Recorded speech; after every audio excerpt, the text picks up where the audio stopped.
Effective today, all pogos are banned.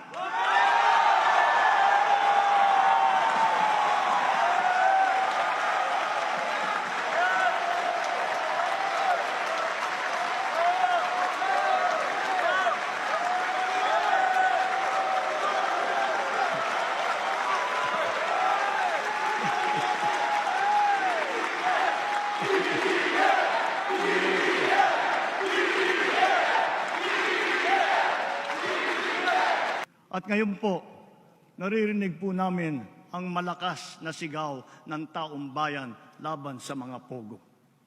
Disguising as legitimate entities, their operations have ventured into illicit areas furthest from gaming, such as financial scamming, money laundering, prostitution, human trafficking, kidnapping, brutal torture, even murder. The grave abuse and disrespect to our system of laws must stop. Kailangan nang itigil ang panggulo nito sa ating lipunan at paglalapastangan sa ating bansa.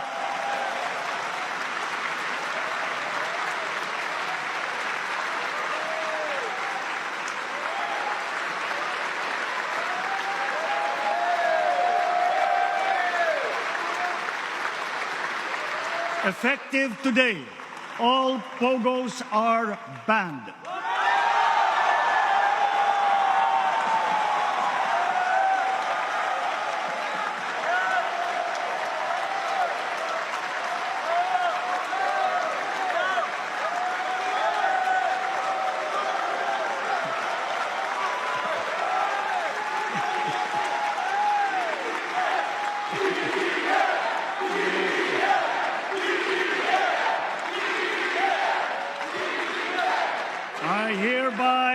I hereby instruct PAGCOR to wind down and cease the operation of POGOs by the end of the year.